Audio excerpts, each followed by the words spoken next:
I do want to say, like, as Thomas introduced, that is not the first time we do that meeting. We had it actually previously, or we had it already since 2016. And we made a promise to ourselves where we said that we only want to make this a scientific meeting. That shouldn't be a product placement in any way. We do have our instruments in the exhibition that you can have a look at, but it really should focus on the scientific content. But then in 2018 and 19, we got the feedback from the audience where we were asked to show a little bit about the innovations that we do at Sophion. And because of this, that's the first time actually in the US that we have a presentation about the work we do at Sophion. So if you think that's completely misplaced and stupid and you'd rather go to the drinks immediately or have another scientific talk, then please let us know so we can adjust that then for future meetings. All right, but if I have a talk about technology, of course, we can't make that without mentioning the giants on which shoulder we are standing today. And to this audience, I probably don't have to introduce the seminal work from Hodgkin and Huxley here, and further on later from Neher and Sackmann, who then developed the patch clamp technique, which is the foundation of the work that we do at Sophion. Let's see how that works here. Oh, wrong direction. So I think the patch clamp technique really made a revolution to the field of neuroscience and also various other fields where ion channels play a significant role. And it was early on really clear that it is a powerful technique, but it's also quite slow and it requires a lot of training to be able to obtain that. So here's actually an image from Neurosearch. That's a company from which Sophion got spun out. And it is, like a lot of people still use the manual patch clamp technique, but it is serial in nature. Because of this, Sophion set out to automate this technology, and we were actually one of the pioneering company developing the planar patch clamp technique. So what's different here is that you don't have the pipette approaching the cell, but instead you have the cell approaching the pipette, or it's more like a hole in a chip. Then we've of course developed different products that really address different needs that you have in ion channel research. But a key motivation underlying that is of course that ion channels, they play a very important role in various physiological and pathophysiological stages. And that is also shown when you look at the FDA-approved drugs to date. It's about 30% of them target ion channels. So there's also a financial incentive to really study this class of proteins. So we at Sophion, we of course made also our fair share of innovations. I just want to highlight a few of them. We were founded by a group of passionate electrophysiologists in 2000. And then the first idea was actually to take a manual patch clamp system and just automate all the parts in the patch clamp system. So you put a little engine on the micromanipulator to be able to automatically maneuver the pipette up and down. We had an image-guided software that identified cells and then brought the pipette and the cell together.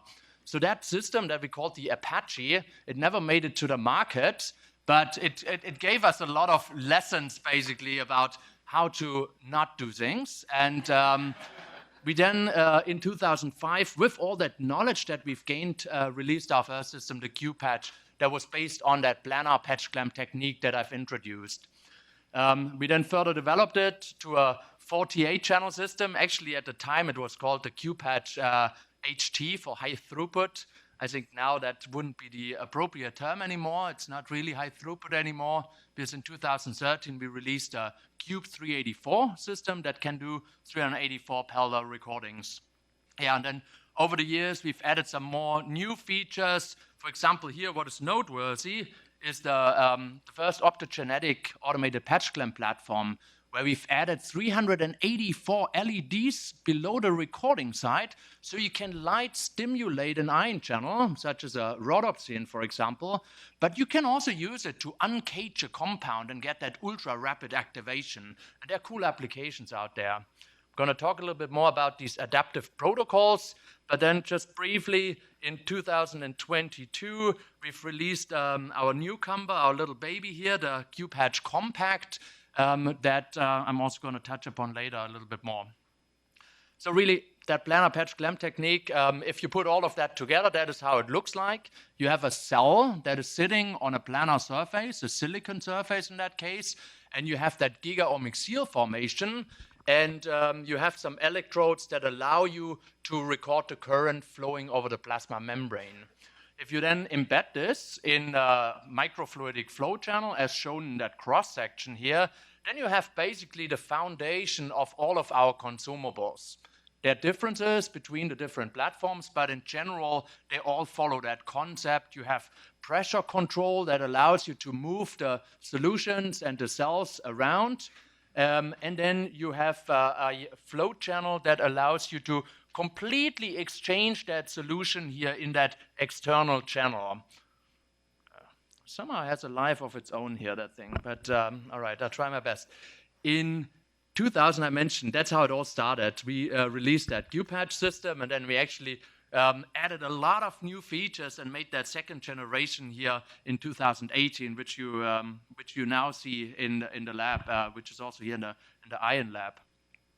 But what was really motivating the development of the automated patch clamp technology in the early days was the realization that inhibition of the human either-agogo-related or gene-coded ion channel, the hERG channel, that modulation of this channel can have severe side effects, such as torsades, and many drugs actually got removed from the market because of that. So the industry, the FDA released in October of 2005 that guideline, as is shown here, that then sort of really recommended to include a hERG testing in the drug development cascade.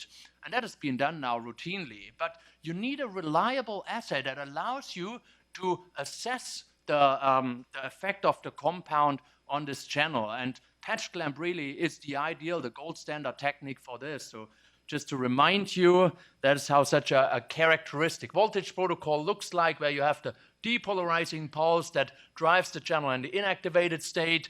And then the hyperpolarization here allows the transition back from the inactivated over the open into the closed state. And that is then seen in that characteristic tail current that is in that case here reduced by application of verapamil. You can also plot that here over time to see that current over time plot. So that's really being used now routinely in the industry in every drug development process. Of course, if you introduce a new technology, you always have to defend yourself towards the existing and established technology, which at the time was manual patch clamp.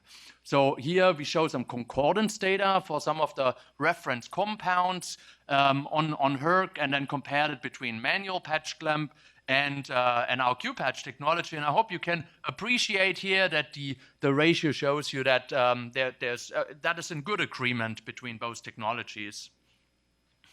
So what is important to obtain a good patch clamp recording, which probably most of you know, is to have a good seal. That's the quality criteria that's really key for that experiment. What is often being used in the industry is a fluoride ion on the internal solution that helps you to dramatically increase your seal. It works like a charm. But the hypothesis that underlies that process is that fluoride in the internal solution with the calcium in the external solution, they precipitate at the interface and sealing up the cell, forming that calcium fluoride, that insoluble calcium fluoride crystal.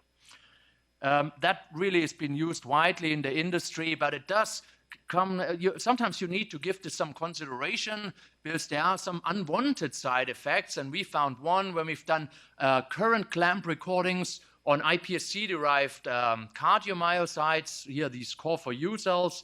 We found that when we used the physiological solutions on the Q-patch, we got that expected morphology for the cardiac action potential, but using a fluoride-based solution really provided us with that triangulation of the action potential. And when looking more closely using voltage clamp, we identified that it is the lack or the reduced amplitude of the L-type calcium channel that really drove that process.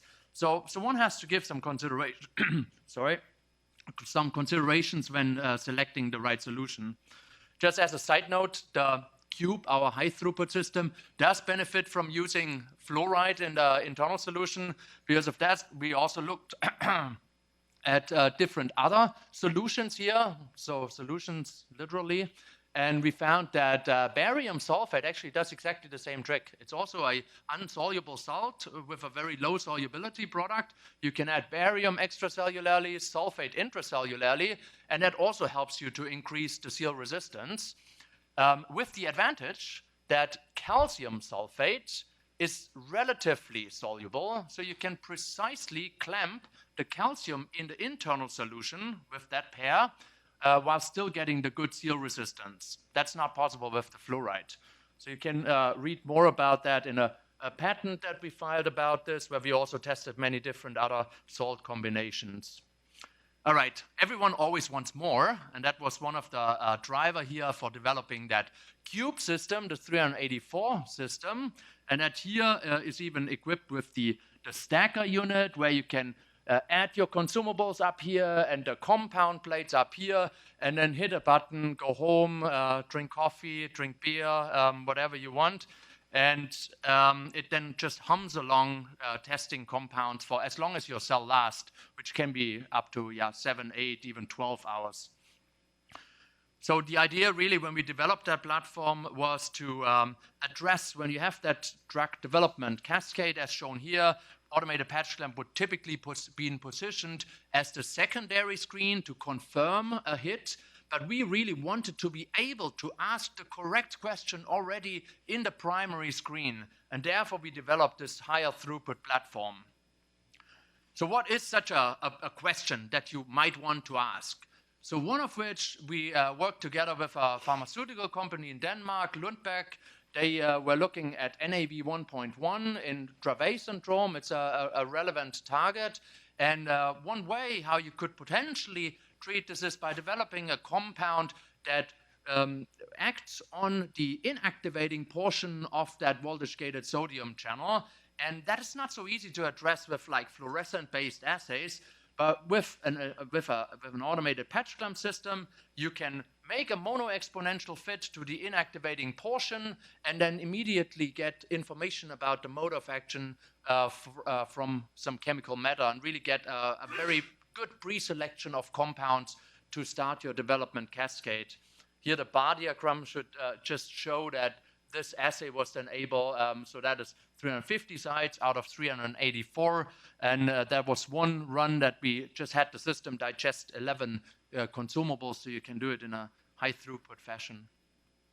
So I mentioned adaptive voltage protocols. That's something I'm actually quite excited about.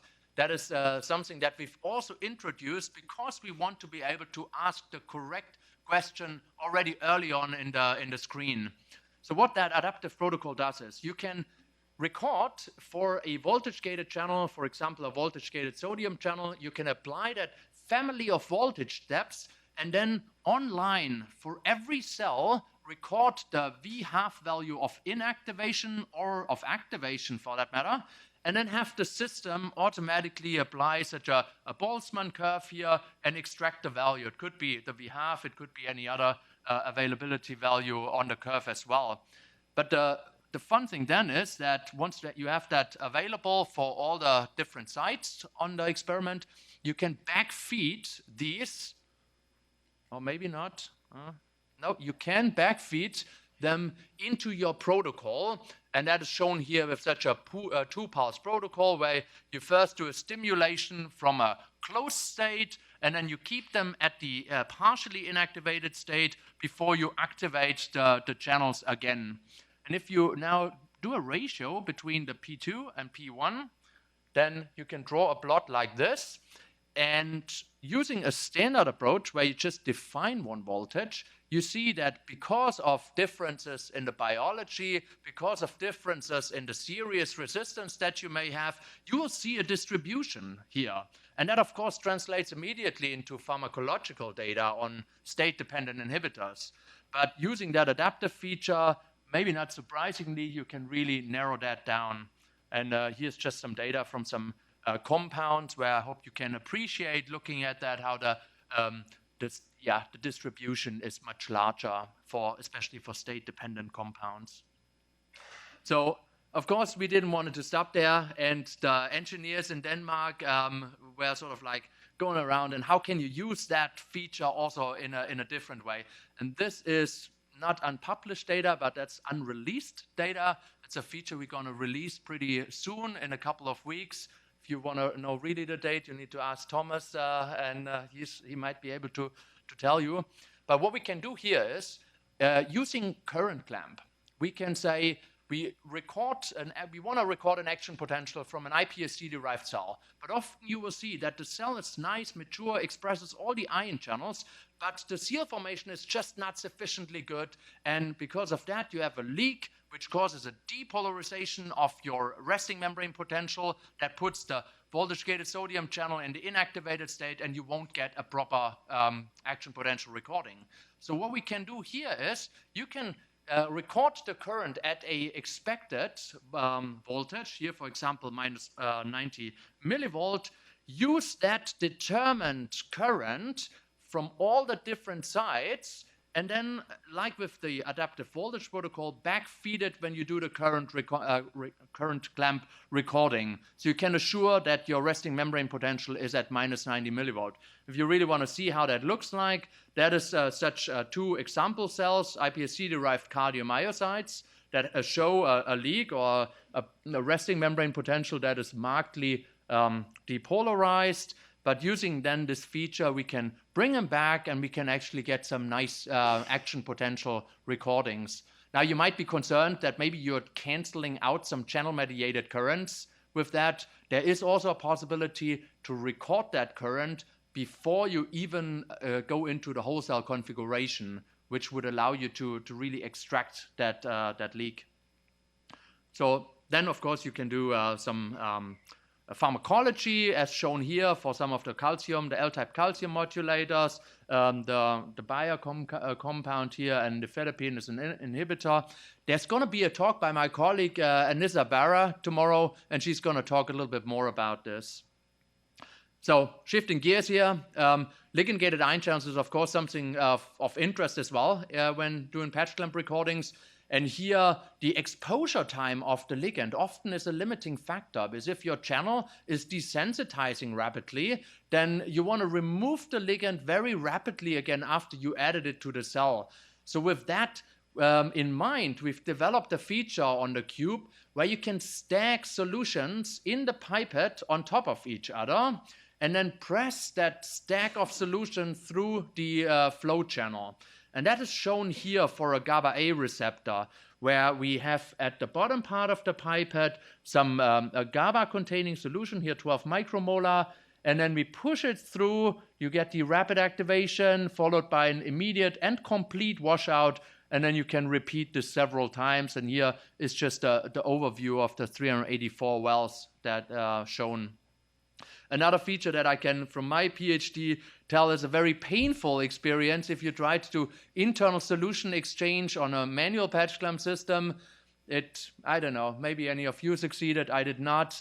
But with the cube system, it is possible to exchange internal solution, and you can actually do it for every individual column, such that you can test pharmacology applied intracellularly. And that was done here in that experiment on a CLC1 channel, where we looked at the tail current here, and that plot shows basically in black here the tail current in the control, and then we've applied 9AC, a compound we've seen earlier already in the talk, to then completely inhibit it when applied intracellularly.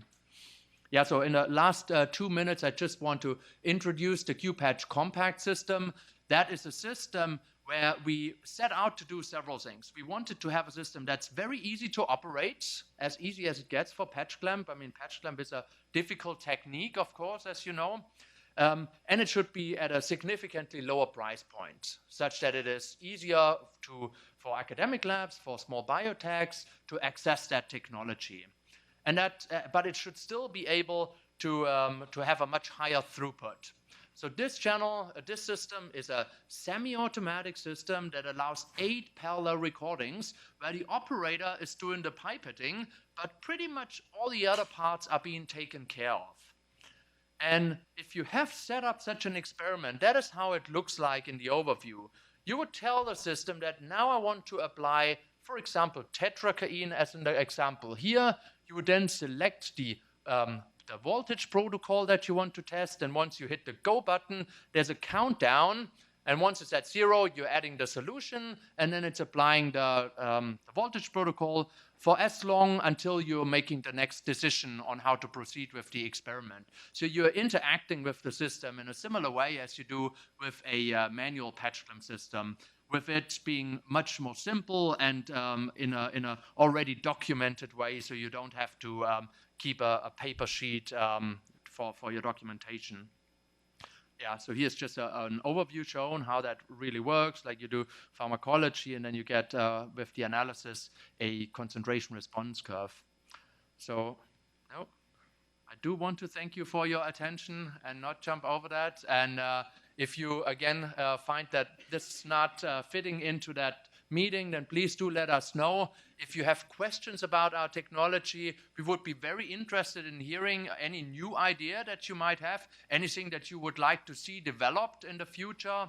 And then I also, we would be happy to welcome you in that room behind the security desk there, where we have our instrumentation standing if you want to see that live. Yeah, thank you.